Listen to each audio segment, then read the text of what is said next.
सत साहिब भाइयों और बहनों, अब तक आपने कबीर साहिब की 3 रमणियों को बड़े प्रेम और धैर्य से सुना और उनके गूढ़ अर्थों को हृदयंगम किया है।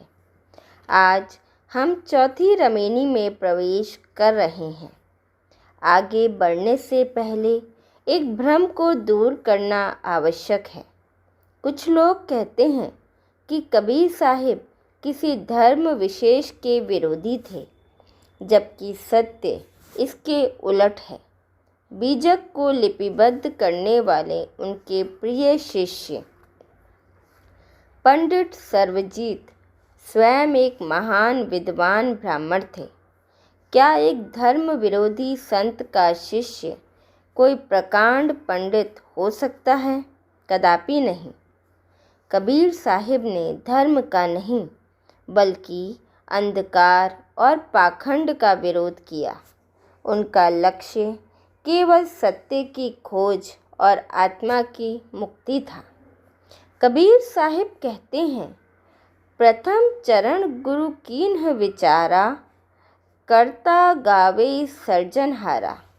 अध्यात्म की यात्रा वहीं से शुरू होती है जहाँ गुरु का चिंतन प्रारंभ होता है।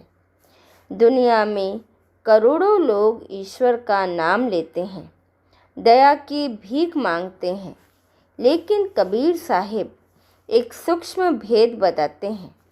वे कहते हैं कि लोग कर्ता यानी सृजन करने वाले के गीत तो गाते हैं, पर उस तक पहुँचने वाले पुल यानी गुरु को भूल जाते हैं। गुरु वह दीपक है जो जन्मों के अंधेरे में पहली बार प्रकाश दिखाता है। बिना गुरु के मार्गदर्शन के भजन सिर्फ शब्द बनकर रह जाते हैं, लेकिन गुरु के साथ वही शब्द अनुभव बन जाते हैं। कबीर साहिब यहाँ उस बुनियादी भूल की ओर इशारा कर रहे हैं जो अक्सर एक साधक अनजाने में कर बैठता है। हम परमात्मा की खोज में निकल तो पड़ते हैं, पर उस नक्शे और राहगीर को भूल जाते हैं जो हमें वहाँ तक ले जाएगा। अध्यात्म की यात्रा का पहला कदम मंदिर जाना या माला फेरना नहीं है। कबीर जी कहते हैं, पहला कदम है गुरु के वचनों पर विचार करना। जब तक शिष्य का मन गुरु के ज्ञान में स्थिर नहीं होता, तब तक उसकी भक्ति केवल एक शौक है, सत्य नहीं। विचार करने का अर्थ है गुरु ने जो कहा उसे जीवन की कसौटी पर कसना। आज दुनिया में लाखों लोग करता करता चिल्ला रहे हैं। कोई उसे गॉड कहता है, कोई अल्लाह, कोई राम। लोग सृजनहार के गुण गा रहे हैं, उसके नाम पर कीर्तन कर रहे हैं, पर विडंबना देखिए, वे उस कर्ता को जानते ही नहीं। जैसे कोई व्यक्ति बिना सागर देखे किनारे बैठकर सागर की लहरों की कविताएं लिखे। वह कविता सुंदर तो हो सकती है, पर उसमें गीलापन यानी अनुभव नहीं होगा। गुरु वह है जो आपको कविता लिखना नहीं बल्कि सागर में गोता लगाना सिखाता है। कबीर साहिब समझाते हैं कि गुरु कोई शरीर नहीं बल्कि वह बोध है जो जीव और ब्रह्म के बीच की दूरी को मिटा देता है। जब तक जीव गुरु की शरण में नहीं आता, तब तक ईश्वर केवल एक कल्पना या किताब की बात बना रहता है। गुरु उस कल्पना को साक्षात्कार में बदल देते हैं। बिना गुरु के भक्ति सिर्फ सूचना है। गुरु के सानिध्य में वही भक्ति रूपांतरण बन जाती है। कबीर साहिब कहते हैं कि करता गावे यानी तुम गा तो रहे हो पर पहचान नहीं रहे हो। गुरु वह पारस है जो लोहे रूपी अज्ञानी जीव को ज्ञान के स्वर्ण में बदल देता है। जरा सोचिए, जिस परमात्मा ने हमें बनाया उसे हम बिना किसी माध्यम के कैसे जान पाएंगे। जैसे सूर्य को देखने के लिए भी हमें आँखों की ज्योति चाहिए, वैसे ही परमात्मा को देखने के लिए गुरु की दृष्टि अनिवार्य है। गुरु वह कुम्हार है जो शिष्य रूपी घड़े को अंदर से सहारा देकर बाहर से चोट मारकर उसे पूर्ण बनाता है। परमात्मा साध्य है तो गुरु साधन। बिना साधन के साध्य तक पहुँचना असंभव है। अगली पंक्ति में कबीर जी कहते हैं, कर्म ही कह खे जग बोराया, शक्ति शक्ति के बंधनी माया। यह संसार कर्मों के जाल में फंसा है। कोई इसे भक्ति कहता है, कोई धर्म। पर कबीर साहिब चेतावनी देते हैं कि यदि भक्ति में अहंकार आ जाए तो वह भक्ति नहीं, माया की जंजीर है।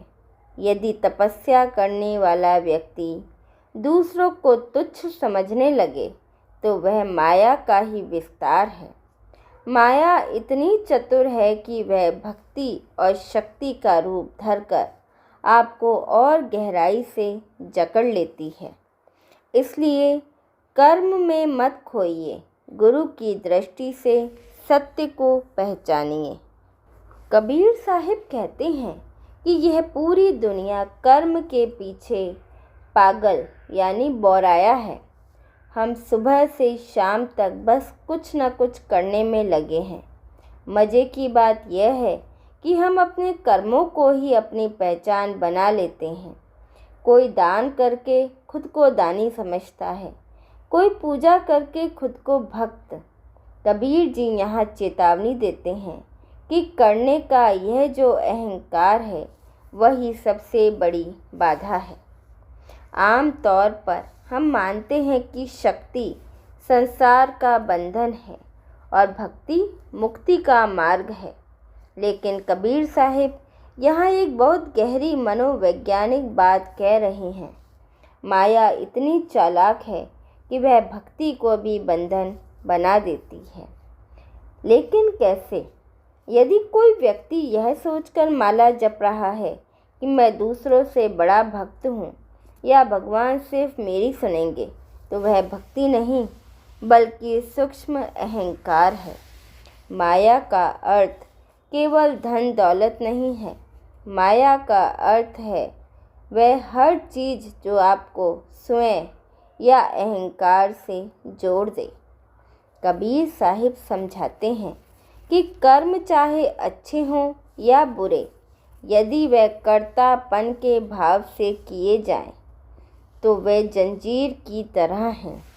सोने की जंजीर भी उतनी ही भारी होती है जितनी लोहे की।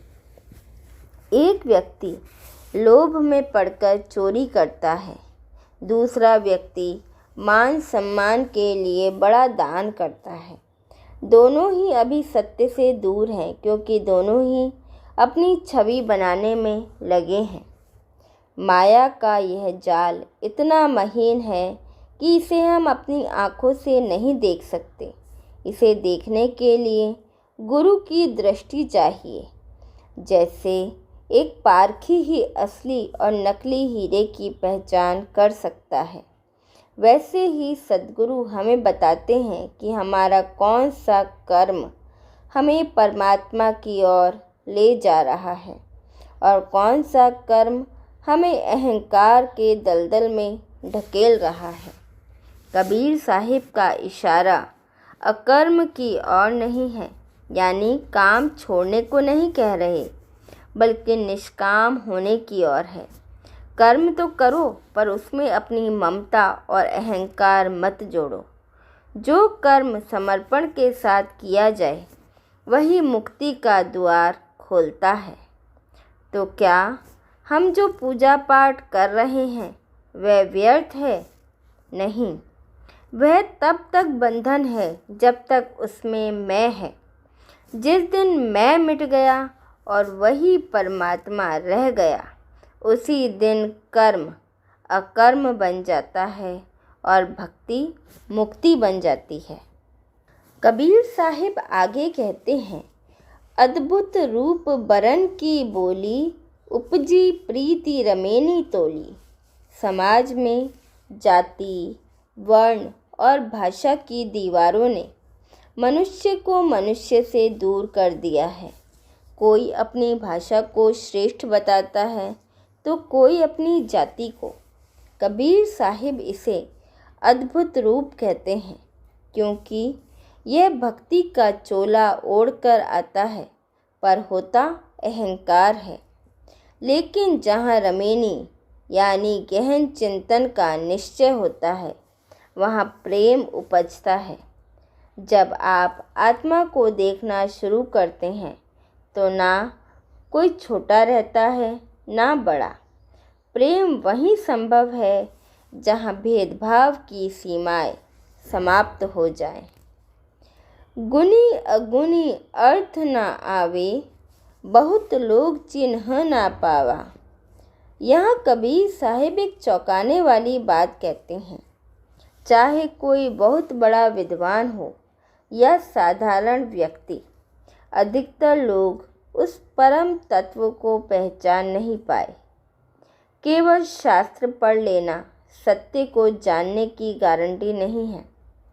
सत्य तो हृदय की निर्मलता और गुरु की कृपा से प्रकट होता है।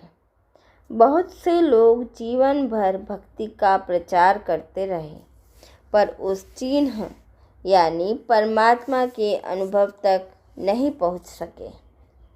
जो छान ताको निर्मल अंग, अनछान नर भय पतंगा। जिसने उस परम सत्य को पहचान लिया, उसका मन निर्मल हो गया। परमात्मा शब्दों में नहीं बल्कि साफ मन में बसता है। लेकिन जो इस सत्य को नहीं पहचान पाए, जो केवल बाहरी दिखावे और माया के रंग रूप में उलझे रहे, उनकी स्थिति उस पतंगे जैसी होती है जो दीपक की लौ को सुख समझकर उसमें कूदता है और जलकर भस्म हो जाता है। अज्ञानता की अग्नि मनुष्य का आत्मिक विनाश कर देती है। कबीर साहिब कहते हैं, साइन केरी साखी भरी, बोरे वाणी परी न साइन। आदि अंत जो सर्जनहारा, आगे तुम ही कहा बनाए। कबीर साहिब यहाँ एक बहुत बड़ा सवाल पूछते हैं। वह कहते हैं, ए बावले जीव, तू दिन रात परमात्मा की साखी भरता है, यानी परमात्मा की गवाही देता है। तू कहता है कि भगवान है, वह कण कण में है, वह दयालु है।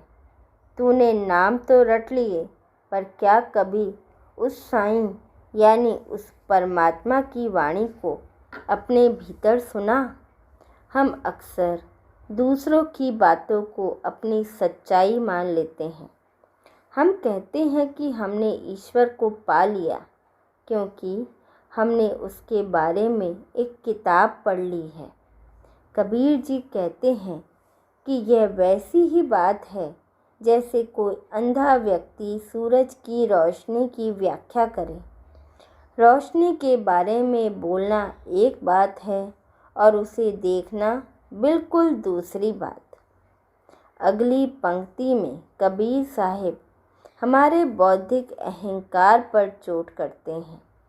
आदि अंत जो सर्जनहारा, आगे तुम ही कहा बनाए। हम बड़ी बड़ी दार्शनिक बातें करते हैं कि सृष्टि कैसे शुरू हुई, सृष्टि का आदि कैसे हुआ और सृष्टि का अंत कैसे होगा, प्रलय कैसे आएगी, सृजनहार ने दुनिया कैसे बनाई। कबीर साहिब पूछते हैं, क्या तुमने यह सब सच में देखा है या यह सिर्फ तुम्हारे दिमाग की बुनी हुई एक कल्पना है? सत्य यह है कि हमने जो कुछ भी परमात्मा के परमात्मा के बारे में बनाया है वह हमारी अपनी सोच का हिस्सा है।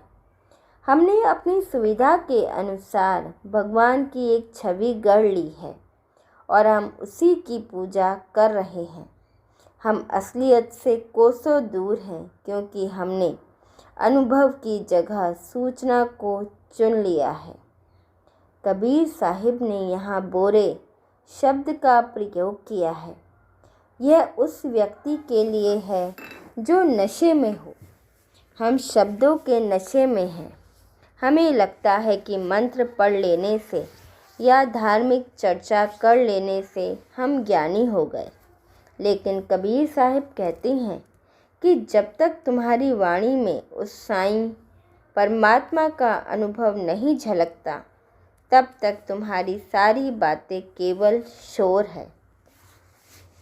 इस साखी का सार यह है कि बोलना बंद करो और जानना शुरू करो। भक्ति केवल जुबान से नाम जपना नहीं है, बल्कि उस सन्नाटे को सुनना है जहाँ परमात्मा बोलता है। कबीर साहिब हमें प्रेरित कर रहे हैं कि हम उधार के ज्ञान को छोड़ें और स्वयं के भीतर उतरें, क्योंकि जो सत्य तुम्हारा अपना अनुभव नहीं है वह तुम्हें कभी मुक्त नहीं कर पाएगा।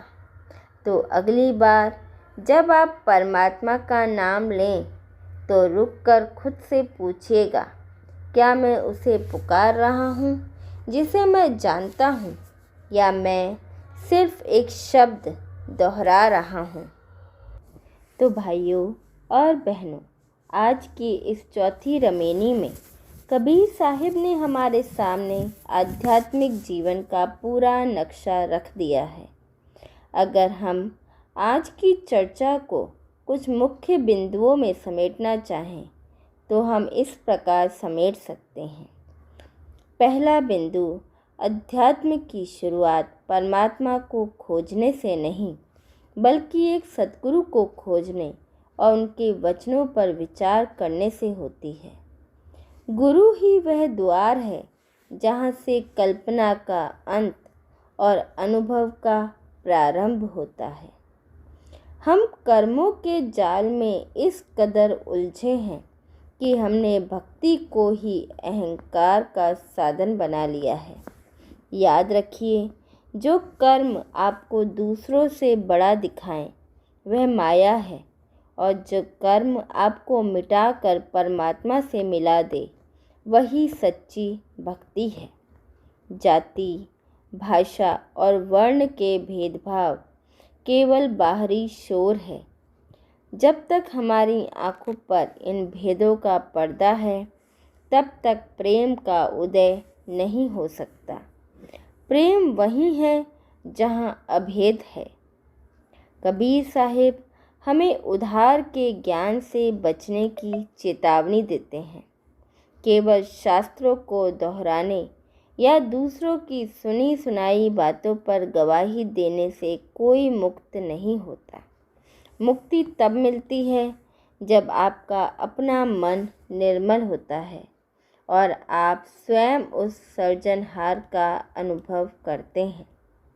परमात्मा शब्दों में नहीं, सन्नाटे और सहजता में बसता है। तो आइए हम केवल कर्ता के गीत गाना छोड़ें और गुरु की उंगली थामकर उस कर्ता को अपने भीतर पहचानना शुरू करें, क्योंकि जिसने जान लिया वह तर गया और जो केवल बोलता रहा वह अज्ञान की आग में पतंगे की तरह जल गया। हमारे साथ बने रहने के लिए धन्यवाद। सत साहिब।